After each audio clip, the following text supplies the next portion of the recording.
നമ്മൾ പറഞ്ഞുകൊണ്ട് വരുന്നത് ഓർഗാനോമെറ്റാലിക് റിയാക്ഷൻസ്. അതിൽ നമ്മൾ ഇന്നലെ കഴിഞ്ഞ ക്ലാസ് പറഞ്ഞത് എന്തായിരുന്നു? Ligand dissociation and substitution. ഇതിന്റെ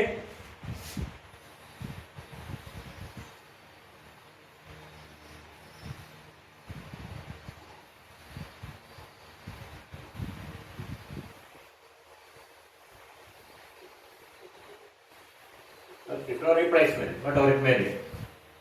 One example of especially in the case of a dissociation of carbonyl groups or carbonyl ligands from molecules, complex organometallic compounds, and their substitution by some other ligands like triphenyl, phosphine, etc. And we have also seen that the carbon monoxide ligand dissociates and its position is vacancy created by the leaving of that group is substituted by some other ligand. അല്ലേ? നമ്മൾ കഴിഞ്ഞ class കണ്ടതൊക്കെയാണ്. പിന്നെ വേറെ പറഞ്ഞ എന്താണ്? മിക്കവാറും കേസിലൊക്കെ അതൊരു പറയാൻ പോകുന്നതാണ് ഡിസോസിയേറ്റീവ് മെക്കാനിസം ആണ്. അതെങ്ങനെ മനസ്സിലാവുന്നത്? നമ്മൾ കഴിഞ്ഞ സെമസ്റ്ററിൽ പഠിച്ചിട്ടുണ്ട് അസോസിയേറ്റീവ് ആൻഡ് ഡിസോസിയേറ്റീവ് മെക്കാനിസം.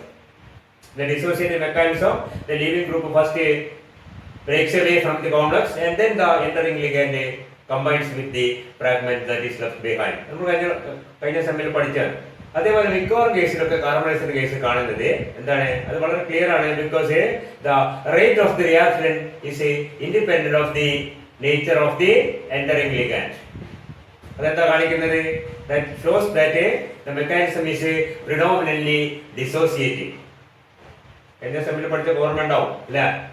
അതായത് വരുന്ന ലിഗാൻഡ് നേച്ചർ അനുസരിച്ച് റേറ്റിൽ കാര്യമായ മാറ്റം വരുന്നത് എന്തുകൊണ്ടാണ്? Because it takes place in 2 steps. First step is the dissociation of the leaving ligand. That is ഇവിടെ കാർബണൈൽ ആണെങ്കിൽ അത് പോയി അതിന്റെ അതാണ് rate determining step, slow step.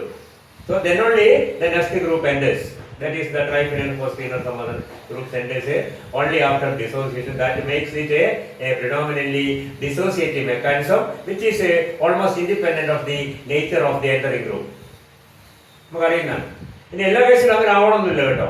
In many cases it is seen that especially in the displacement or substitution of carbonyl ligands, the entering group or the nature of the entering group does not affect the rate of the reaction, which indicates that the mechanism is predominantly dissociative. Okay, and of course there are some examples in which the nature of the entering group has some effect on the rate of the reaction, showing that there is somewhat an associative mechanism. അല്ലാത്ത ഉള്ള കേസാണ് associative. Dissociative ആയ കേസാണ് കൂടുതൽ. പക്ഷെ associative ആയ കേസും കുറച്ചൊക്കെ കണ്ട് എസ്പെഷ്യലി എവിടെയായിരിക്കും? In the case of a large metal ions. Large metal ions എന്താ ഗുണം? Large metal ions has got a lot of space around it so that it can accommodate the entering group before the leaving group leave. പറയുന്നത് clear ആണെന്നുണ്ടോ? വലിയ കയറ്റമാണെങ്കിൽ നമ്മൾ സാധാരണഗതിയിൽ എന്താ dissociative mechanism എന്താ സംഭവിക്കുന്നത്? ഒരു ML5Y first dissociate into ML5. നമ്മൾ കഴിഞ്ഞ സെമിൽ കണ്ടാണ് Y. Then ML5Y combined with plus X, ML5 combined with X forming ML5X. ഇങ്ങനെയാണ് റിയാക്ഷൻ നടക്കുന്നത്. ആദ്യം ഈ ലിഗാൻഡ് പോയി അതിനുശേഷം മറ്റേ ലിഗാൻഡ് എൻ്റർ ചെയ്യും. And this is slow and this is fast, and we say the slow step is independent of the concentration of X, so that the overall rate of the reaction depends only on the concentration of the reacting molecule, that is ML5Y or the complex. Associative ആകുന്ന സംഭവം ML5Y plus X is giving ML5XY. Then ML5XY dissociate into ML5X plus Y.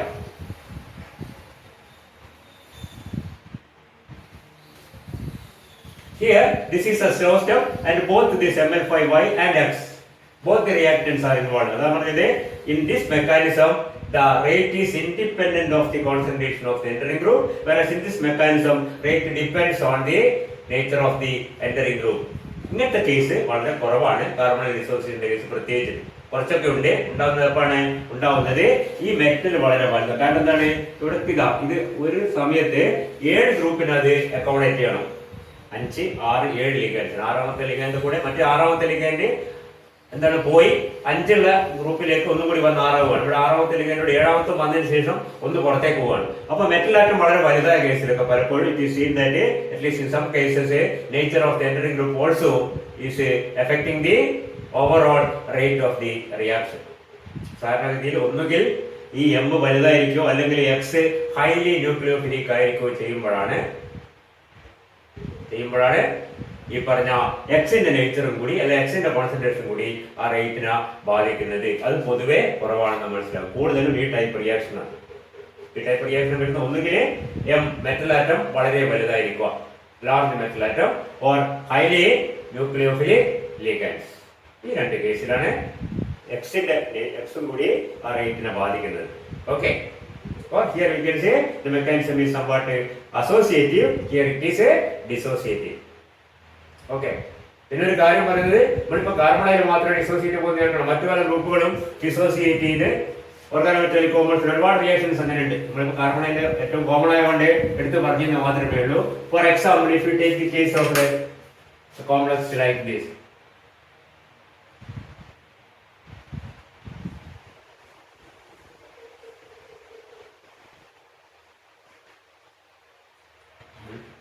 two, 3, 4 COs and 2 other ligands. You consider the complex say MO CO4 times P2, where P is a triphenyl phosphine or trialkyl phosphine or a phosphine. You can see P can be say PF3, P can be PH3, P can be PMB3 or P can be PPH3, whatever it may be. Okay, this is the remember cis isomer, and this react with another ligand L. L is another ligand in which one of the P's, not the carbon monoxide, is substituted. നമ്മളിപ്പോൾ പറഞ്ഞത് carbon monoxide മാത്രമല്ല മറ്റു ലിഗാൻഡ്സും substitute ചെയ്യപ്പെടാൻ ഒരുപാട് സാധ്യതകളുടെ example ആണ് പറഞ്ഞിരിക്കുന്നത്. MO CO4 times PL. Okay, L can be a CO itself or some other thing. In case, ഇങ്ങനത്തെ കേസിൽ കാണുന്ന ഒരു പ്രതിഭാസം, you can see that the rate of the reaction depends on the nature of the P. 2 P ഉണ്ട്, ഒന്നവിടെ remain ചെയ്യുന്ന P, ഒന്നവിടെ പുറത്തേക്ക് വന്ന P. P എന്ന് പറഞ്ഞാൽ എന്താണ്? P is a phosphine like this one, and you can see that the greater the size of this P, ഇതിൽ നമുക്കറിയാം ഇതിൽ ഏറ്റവും വലുത് ഇതാണ്, ട്രൈഫിനൈൽ ഫോസ്ഫേറ്റ്, ബൾക്കി ഗ്രൂപ്പാണ്. അങ്ങനെ വരുമ്പോൾ the rate is very fast. So the rate is actually varying with the bulkiness of the leaving group. See, ഇവിടെ bulkiness of the leaving group P പോയിട്ടാണ് അവിടെ L വരുന്നത്. അവിടെ അപ്പോൾ ഈ P ന്റെ അതായത് P നമ്മൾ PF എടുത്ത് നോക്കുക, അതിന്റെ റേറ്റ് നോക്കുക, ഇതെടുത്ത് നോക്കുക അതിന്റെ റേറ്റ് നോക്കുക, ഇതെടുത്ത് നോക്കുക അതിന്റെ റേറ്റ്, ഇതെടുത്ത് ഓരോന്നിന്റെ rate നോക്കുമ്പോഴേ so you can see that the rate of the reaction is varying with the bulkiness of the ligand, and the bulkier the ligand, the faster is the reaction. എന്താ കാണിക്കുന്നതും കാണിക്കുന്നത് വളരെ clear ആണ്. എന്താണ്? That is clearly A dissociative mechanism. Associative mechanism ആണെങ്കിൽ ligand bulkiness കൂടുമ്പോൾ rate കുറയാണ് വേണ്ടത്. കാരണം അതിൽ റേറ്റ് ഇട്ടതിന് പിന്നെ എന്താണ്? ഈ എല്ലും കൂടി ഉള്ളിലേക്ക് വന്നതിന് ശേഷമാണ് പി പുറത്തേക്ക് പോകുന്നുള്ളൂ. നേരെ മറിച്ച് തിരിച്ച് പി പുറത്തേക്ക് പോയിട്ട് എല്ല് വരികയാണെങ്കിൽ പി പുറത്തേക്ക് പോകാൻ എപ്പോഴും സൗകര്യം, പി പുറത്തേക്ക് പോകാനുള്ള സൗകര്യം എപ്പം കൂടുന്ന എത്രയാണ്? പി കൂടുതൽ ബൾക്കി ആകുമ്പോൾ have a tendency to break away from the molecule. അതുകൊണ്ടാണ് അത് കാണിക്കുന്നത്. The greater the bulkiness of one of the P ligands you see that the rate becomes faster and faster. It's slowest in the case of the smallest p. PH3 ligand എടുക്കുമ്പോൾ വളരെ വളരെ slow ആയിട്ടാണ് reaction നടക്കുന്നത്. അതേസമയത്ത് PPH3 ആകുമ്പോൾ reaction fast ആണ്. Clear? So the bulkiness of the ligand also may affect. Bulkiness മാത്രമല്ല, ഞാൻ പറഞ്ഞു inherent strength of the bond between the metal and the ligand. Metal ligand bondന്റെ സ്ട്രെങ്ത്തും വളരെ നിർണായകമാണ്. കാരണം weaker the metal ligand bond the easier the ligand will be substituted with some other ligand. കാരണം കുറച്ചുകൂടി strong ആയ ligand വരികയാണെങ്കിൽ ഈ week ലിഗാൻഡിനെ replace ചെയ്ത് ആ ലിഗാൻഡിനെ സ്ഥാനമായിട്ട് എടുക്കാനുള്ള സാധ്യത കൂടുതലാണ്. അതുകൊണ്ട് തന്നെ if the ligand metal bond is weak the substitution will be easier. Okay, that's very clear. യാതൊരു സംശയമില്ല. മെറ്റൽ ലിഗാൻഡ് ബോണ്ട് വീക്ക് ആകുമ്പോഴാണ് പെട്ടെന്ന് സബ്സ്റ്റിറ്റ്യൂഷൻ നടക്കും. അങ്ങനത്തെ കാര്യങ്ങളൊക്കെ ligand substitution and ligand displacement and സബ്സ്റ്റിറ്റ്യൂഷനിൽ വരുന്ന കാര്യങ്ങളാണ്. ഓക്കെ, ഇനി നമ്മൾ അടുത്തതിലേക്ക് പോകാം.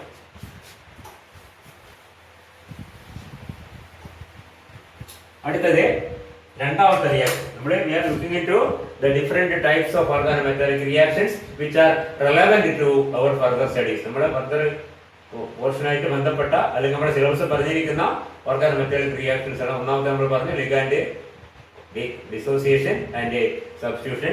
രണ്ടാമത്തത് ഇസ് കോൾഡ് ഓക്സിഡേറ്റീവ് അഡീഷൻ. നമ്മൾ നേരത്തെ ഒരു പ്രാവശ്യം സൂചിപ്പിച്ചിട്ടുണ്ട് ചെറുതായിട്ട്. Oxidative addition another very important class of reactions which organometallic compounds usually undergo. Okay, what is oxidation? അവിടെ തന്നെ കാണുന്നത് രണ്ട് വാക്ക്, oxidation and addition. Consider a very simple reaction. PtCl4 2-.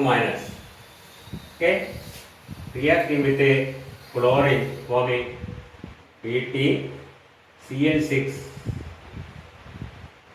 2-. PtCl4 2- reacting with the chlorine molecule forming Pt. The organometallic compound example metallic compound it is not an organometallic compound. Still you can see that here what is the actual reaction taking place. PtCl4 2- has a platinum in the +2 oxidation state, isn't it? The +2 ഇത് -4 ആയതുകൊണ്ടാണ് ഇത് -2 നമുക്കറിയാം. And so the oxidation number is +2 and the platinum has 4 chloride ligands, so 4 is the coordination number, isn't it? So in this reaction platinum has oxidation number of +2 and coordination number of 4. Oxidation number of plus minus പറയണം, coordination number നമ്മൾ plus എന്ന് പറയേണ്ട ആവശ്യമില്ല. It is always positive. Okay, now what is the product? You can see that in the product what is the oxidation state of or oxidation number?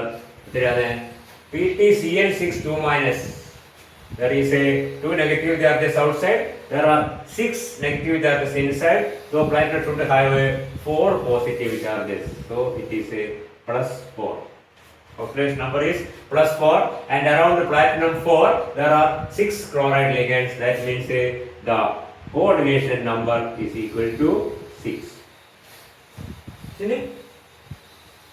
And we can see that in this reaction both the oxidation number and the coordination number of the central metal ion increases by 2 units.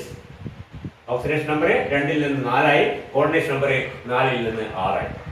Such reactions are called a oxidative addition reaction in which both the oxidation number and the coordination number of central metal ion increases usually by 2 units. അത്ര rate പറയണ്ട, എന്നാലും usually they are increased by 2 units each. Both the oxidation number 2 ആകുമ്പോൾ 4 ആവും, 1 ആകുമ്പോൾ 3 ആവും, 0 ആകുമ്പോൾ 2 ആവും. Coordination number 4 ആണെങ്കിൽ 6 ആവും, 3 ആകുമ്പോൾ 5 ആവും, 5 ആകുമ്പോൾ 7 ആവും. എന്തായാലും ശരി, both the coordination number and the oxidation number increases. മനസ്സിലാക്കുക, ബ്രാക്കറ്റിലാണെങ്കിൽ usually by 2 units. Such reactions are called a oxidative addition reactions. ഇതൊക്കെ നമ്മൾ സൂക്ഷിച്ചു കഴിഞ്ഞാൽ എന്താ സംഭവിക്കുന്നത്? We have ഇത് വായിച്ചാണ്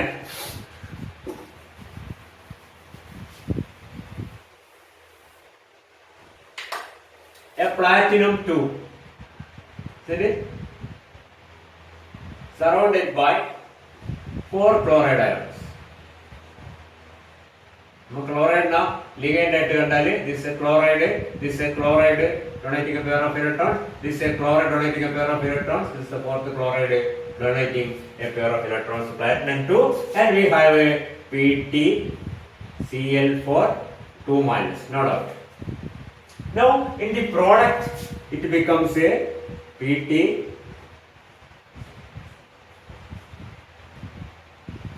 platinum 4 ആവുകയാണ്, platinum 2 4 ആവുകയാണ്.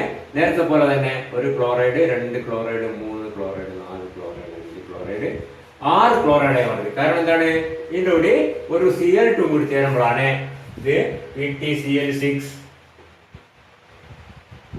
ഇവിടെയൊക്കെ നെഗറ്റീവ് ചാർജ് ഉണ്ട്, ശ്രദ്ധിക്കുക. And each chloride ion is donating a pair of electrons to platinum, and we have a PtCl6 again 2 minus. ഇത് രണ്ട് 2 മൈനസ് ആണെങ്കിലും ശ്രദ്ധിക്കുക, ഇത് പ്ലാറ്റിനം 2 ആണ്, ഇത് പ്ലാറ്റിനം 4 ആണ്. ശരി, കാരണം ഇവിടെ 4 ആനോൺസേ ഉള്ളൂ, ഇവിടെ 6 ആനോൺസ് ഉണ്ട്. അതുകൊണ്ട് ചാർജ് രണ്ടും ഒരുപോലെ ആയത്, 2 മൈനസ് 2 മൈനസ് ആയത്. ക്ലിയർ? നമ്മൾ വീണ്ടും പറയേണ്ട ആവശ്യമൊന്നുമില്ല, അതാണ് സൂചിപ്പിക്കാൻ. ഓക്കെ, അപ്പോൾ platinum gets oxidised from +2 to +4 oxidation, and 2 more ligands get added. The coordination number increases by 2 units. ആരാണ് ആഡ് ചെയ്യുന്ന ലിഗാൻഡ്? ഈ Cl2 മോളിക്യൂളിലേക്ക് നോക്കേ, Cl. ഈ സാധനം എന്താ ചെയ്യുന്നു, രണ്ടായി മുറിയുന്നു. ഇപ്പൊ ക്ലോറൈഡ് ആവില്ല, എന്താവുന്നത്, ഒരു ക്ലോറിൻ ഫ്രീ റാഡിക്കലും വേറെ ക്ലോറിൻ ഫ്രീ റാഡിക്കലും ആയി. ഇത് രണ്ട് ക്ലോറൈഡ് ആവണമെങ്കിൽ ജസ്റ്റ് ഒരു നമ്മുടെ ഒരു ഇമാജിനേഷൻ അങ്ങനെ നടക്കണമെന്നില്ല. എന്താണ്, 2 ഇലക്ട്രോൺസ് കൂടി വേണം. അങ്ങനെ ആണെങ്കിൽ ഇതെന്താവും, ഇതും ക്ലോറൈഡ് ആവും, ഇതും ക്ലോറൈഡ് ആവും. ഈ 2 ഇലക്ട്രോൺസ് എവിടെ നിന്ന് കിട്ടുന്നു, പ്ലാറ്റിനം 2 നിന്ന് കിട്ടുന്നു. പ്ലാറ്റിനം 2 ഇലക്ട്രോൺ എടുത്താൽ എന്തായത്, അത് പ്ലാറ്റിനം 4 ആയി. ആ ലൂസ് ചെയ്ത് 2 ഇലക്ട്രോൺ പോയി, ഈ 2 ഇലക്ട്രോൺ ഈ ക്ലോറിൻ 2 ഫ്രാഗ്മെന്റ് ആയി മാറി, 2 ക്ലോറൈഡ് ആയി മാറി. അതും കൂടി പ്ലാറ്റിനത്തിന് തിരിച്ചു കൊടുക്കാണ്, പ്ലാറ്റിനത്തിന് കൊടുക്കാണ്. മനസ്സിലായില്ലേ? So actually the added molecule always breaks into 2 fragments and gets converted into ligands and coordinate with the central metal. In that process, 2 more electrons, you can imagine, are transferred from the metal to the ligand, so that each of these fragment gets converted into corresponding anion. So സ്വാഭാവികമായിട്ടും മെറ്റലിന്റെ oxygen state 2 കൂടും. കാരണം 2 electrons പോയി, ലിഗാൻഡിന്റെ എണ്ണം 2 കൂടി. ചൈനമുള്ള മൊത്തം charge നോക്കിയാൽ വ്യത്യാസം ഉണ്ടാവില്ല. കാരണം എന്താണ്, കാരണം പ്ലാറ്റിനത്തിന് 2 പോസിറ്റീവ് കൂടി, ക്ലോറിന് 2 നെഗറ്റീവും കൂടി. സോ ടോട്ടലി അതാണ് PtCl4 2 മൈനസ് PtCl6. പുറത്തുള്ള ചാർജ് വ്യത്യാസമാണെങ്കിലും അകത്ത് ചാർജ് ഡിസ്ട്രിബ്യൂഷൻ എന്താണ്, it is Pt2 + 4 chloride ions, this is Pt4 + 6 chloride ions.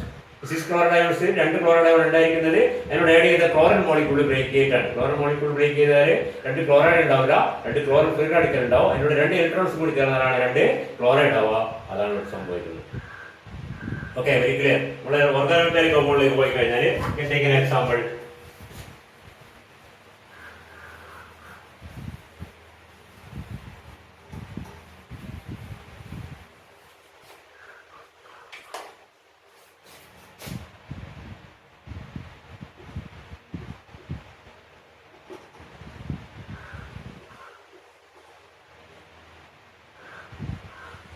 A complex like this. This is a eta 5C5H5A twice Ta tantalum hydride. Hydride is one of the ligand. Tantalum is central metal ion. And you have 2 cyclopentadiene. And ഇവിടെ ഫറോസിന് പോലെയുള്ള 2 cyclopentadiene tantalum ഒരു hydride ആണ് ligand. Okay. And we can see നമ്മൾ cyclopentadiene CP എന്ന് എളുപ്പത്തിൽ എഴുതാം. CP 2 CP ഒരു Ta ഒരു H. ഇതാണ് കോംപ്ലക്സ്. 3 കോൺടാക്ട് എന്ന് പറഞ്ഞാൽ ഇത് ശരിക്കും പറഞ്ഞാൽ eta 5 ആണ്. അതല്ല ഒരു കോംപ്ലക്സ്.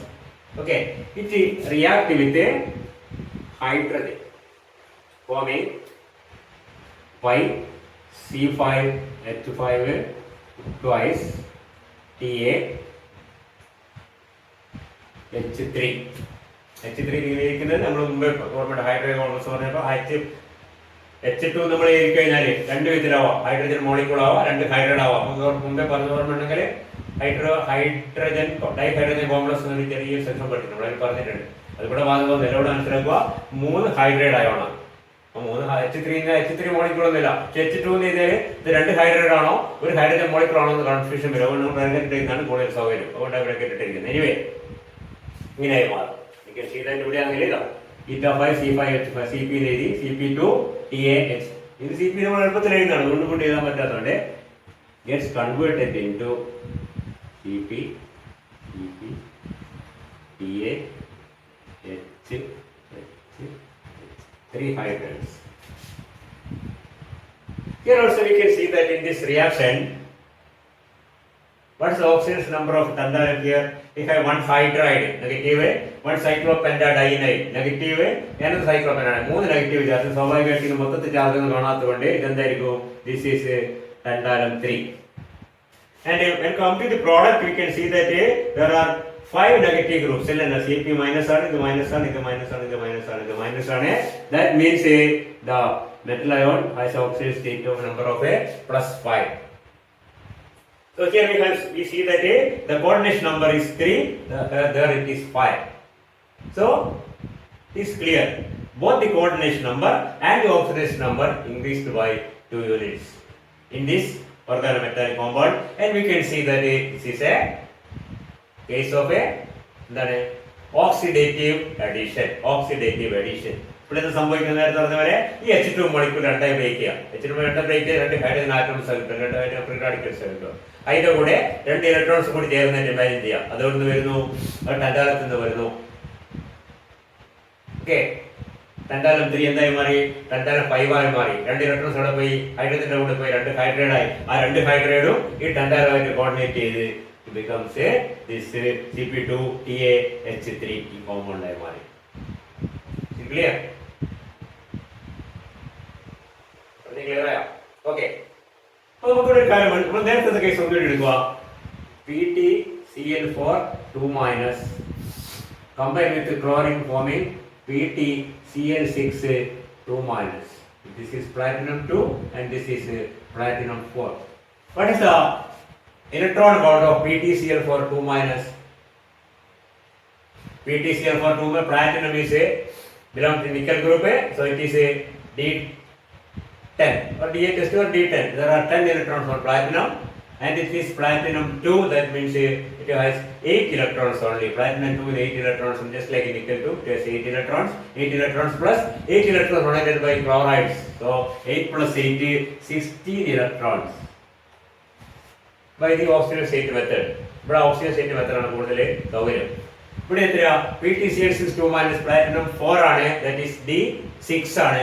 D6 എന്ന് പറഞ്ഞാൽ D6ന്റെ കൂടി 6 ഉണ്ട്, 12 ക്ലോറൈഡ്, 6 ക്ലോറൈഡ് ഉണ്ട്, 12 ഇലക്ട്രോൺ കിട്ടും. 6 plus 12 you can see that 18 electrons. അവിടെ അങ്ങനത്തെ പ്രതിഭാസം നമുക്ക് കാണാൻ പറ്റും. The 4 coordinate 16 electron species is converted into 6 coordinate 18 electron species. അല്ലേ? 16 ഇലക്ട്രോണിന് 18 ഇലക്ട്രോൺ ആയി മാറുന്നുണ്ട്. മൊത്തം ഇലക്ട്രോൺ കൗണ്ട് 2 കൂടുന്നുണ്ട്. ക്ലിയർ? മൊത്തം ഇലക്ട്രോൺ കൗണ്ട്, അത് മെറ്റലിന്റെ ഇലക്ട്രോൺ കൗണ്ടാണ് നമ്മൾ നോക്കുന്നത്. That is increases by 2 units. Increase നേരെ മാത്രമല്ല, see 16 electron is converted into 18 electron. ഇവിടെയോ ടന്റാലത്തിന്റെ കേസിൽ വനേഡിയം നയോബിയം വനേഡിയം ഗ്രൂപ്പിലാണ് ടന്റാലം വരുന്നത്.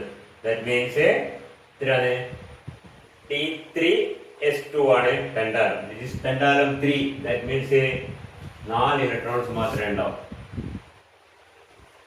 മനസ്സിലാകുന്നില്ല? ടന്റാലത്തിന് മൊത്തം 5 ഇലക്ട്രോൺ ഉണ്ട്. Because it is D3S2, scandium, titanium, vanadium. Vanadium ഗ്രൂപ്പിലാണ് ടന്റാലം. വനേഡിയം നയോബിയം ടന്റാലം എന്നാണ്. അപ്പോൾ വനേഡിയത്തിന് D3S2 ആണ്. അതേപോലെ തന്നെ ടന്റാലത്തിന് D3S2 5 ഇലക്ട്രോൺസ് ഉണ്ട്. 5 ഇലക്ട്രോണിൽ നിന്ന് 3 എണ്ണം പോയി, D3S2 ആണ്. 5 ഇലക്ട്രോൺ 5 നിന്ന് 3 പോയി കഴിഞ്ഞാൽ എത്രയുണ്ട്? ബാക്കി 2 ഇലക്ട്രോൺസേ ഉള്ളൂ. ഇവിടുന്ന് എത്ര ഇലക്ട്രോൺ കിട്ടും? Cp- സൈക്ലോ നമ്മുടെ ടന്റാലം 3 എടുക്കുമ്പോൾ എന്തെടുക്കണം? സൈക്ലോപെന്റാഡൈആനയോൺ എടുക്കണം. 6 ഇലക്ട്രോൺ കിട്ടും. 6 6 12, 12 2 14. So total again it is 16 electrons, and here this tantalum 5. Tantalum 5 എന്ന് പറഞ്ഞാൽ അത് d ഇലക്ട്രോൺസ് ചെയ്യില്ല. കാരണം ടന്റാലിയം is D3S2. 3 5 ഇലക്ട്രോൺ പോയി, അവിടെ ഒന്നുമില്ല, 0 ആണ്. ഇവിടുന്ന് 6 6 12 14 16 18. ഇവിടുന്ന് 2 ഇവിടുന്ന് 2 ഇവിടുന്ന് 2 ഇവിടുന്ന് 6 ഇവിടുന്ന് 6. Here also we can see that the 16 electron species gets converted into an 18 electron species. Okay, ഈ ഒരു പ്രതിഭാസം നമുക്ക് കാണുന്നത്. ഇങ്ങനത്തെ ഒരുപാട് എക്സാമ്പിൾസ് ഉണ്ട്. ഈ എക്സാമ്പിൾസ് ഞാൻ പറഞ്ഞ ഈ റിയാക്ഷനൊക്കെ സംഭവിക്കുന്നത് എന്താണ്? The added molecule. Added molecule എന്ന് പറഞ്ഞാൽ എന്താണ്? 2 ഫ്രാഗ്മെന്റ് ആയിട്ട് മുറിയാൻ പറ്റിയ മോളിക്യൂൾ ആണ്. CH3 എന്ന മോളിക്യൂളിലേക്ക് ആഡ് ചെയ്യില്ല. മനസ്സിലായില്ലേ? CH4 എന്നുള്ള മോളിക്കൂൾ ആഡ് ചെയ്യാൻ പറ്റില്ല. കാരണം എന്താണ്?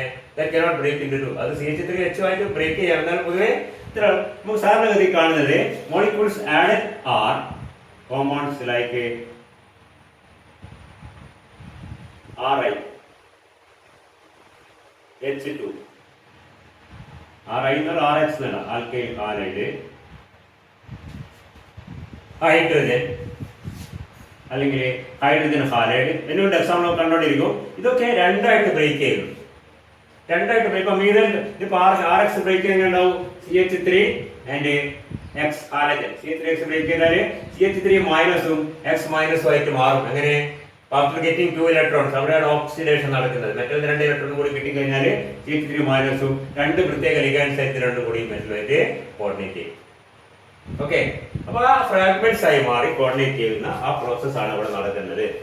ഇവിടെ കുറച്ച് നോക്കിയത് എങ്ങനെയാണ് ആഡ് ചെയ്യുന്നുണ്ടാവുക? അതിന് ഒരു ഫിനോമിനൻ കാണുന്നത് if the two molecules added, the two fragments added in the product, if you look into the products you can see that the products പൊതുവെ കോർഡിനേഷൻ നമ്പർ കൂടുതലാണ്. 4 6 ആയിട്ടുണ്ടാവും, 3 5 ആയിട്ടുണ്ടാവും. The two fragments added are found to be cis to each other in many cases, and in some cases it is found to be trans to each other. Add ചെയ്ത fragments ആ പ്രോഡക്റ്റിലേക്ക് പോയി കഴിഞ്ഞാൽ നമ്മൾ methyl add ചെയ്ത് നമുക്ക് അവിടെ കാണാം ഒരു മീഥൈൽ ഒരു ആഡ് ചെയ്തു. ഇത് എവിടുന്ന് വന്നു? നമ്മൾ ആഡ് ചെയ്ത മീഥൈൽ ആഡിൽ നിന്ന് വന്നാണ്. അത് എവിടെ കാണുന്നു? പ്രോഡക്റ്റില്. ചില പ്രോഡക്റ്റില് മീഥൈലായിഡിന്റെ കേസിൽ മൊത്തത്തിൽ അങ്ങനെ ഹൈഡ്രജൻ ആഡ് ചെയ്യാം, HX ആഡ് ചെയ്യാം, പല വാഹനം ആഡ് ചെയ്യുന്നുണ്ട്. ആഡ് ചെയ്യും Cl2 ആഡ് ചെയ്യുന്നുണ്ട്. ആഡ് ചെയ്യുമ്പോൾ ചിലപ്പോഴേ ആഡഡ് ഫ്രാഗ്മെന്റ്സ് സിസ് ആയിട്ട് കാണുന്നു, ചില കേസിൽ ട്രാൻസ് ആയിട്ട് കാണുന്നു. അതിനെ കാരണം നമ്മൾ നോക്കുകയാണെങ്കിൽ അടുത്ത ക്ലാസ്സിൽ നോക്കാം.